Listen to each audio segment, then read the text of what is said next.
A one-of-a-kind manuscript written by a slave has now been preserved in the Library of Congress. The Arabic language autobiography spent decades in private collections before the library acquired it in 2017.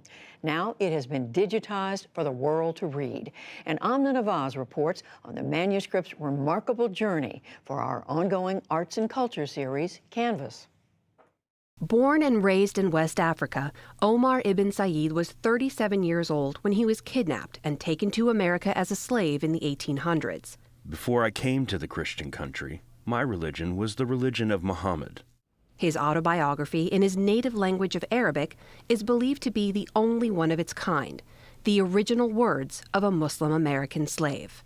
Then there came to our place a large army who killed many men and took me and brought me to the Great Sea. His literacy and culture completely goes against, abolishes, one might say, annihilates the narrative that slaves were not capable of culture.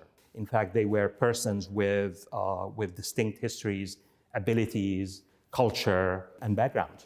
Allah Al-Rayes has studied and translated the words of Omar ibn Said. They sold me into the hands of the Christians, who bound me and sent me on board a great ship, and we sailed upon the Great Sea a month and a half, when we came to a place called Charleston. He was wealthy and he was highly educated, because in his autobiography he speaks about spending 25 years studying.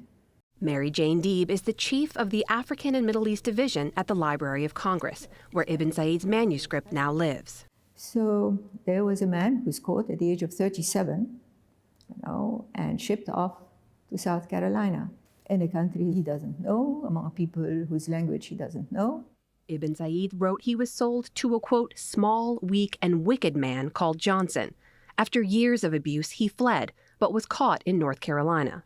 He is then captured and brought to a jail cell, and he begins to write on the walls of his jail cell in Arabic.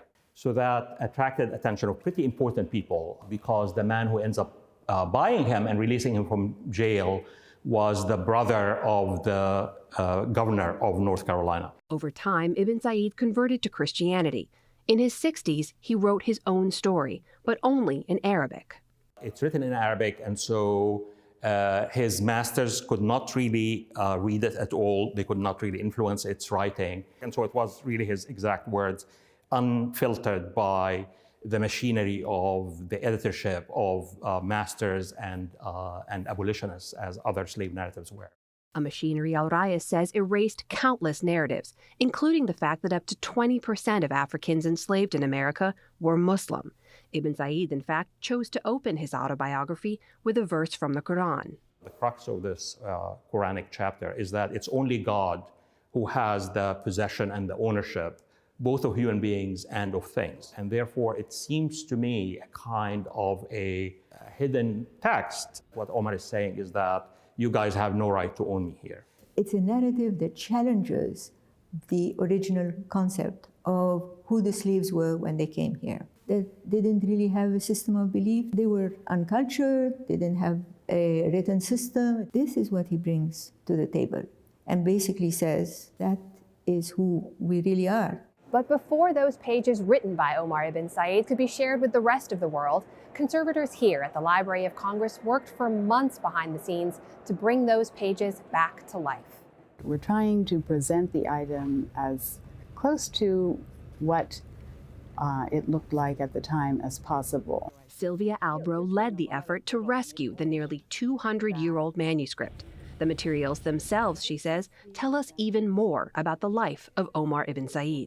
It's actually surprising that the quality of paper for his manuscript is really pretty good. The fact that he had at his disposal good quality materials is an indication of the respect that he had as a figure, even as a slave.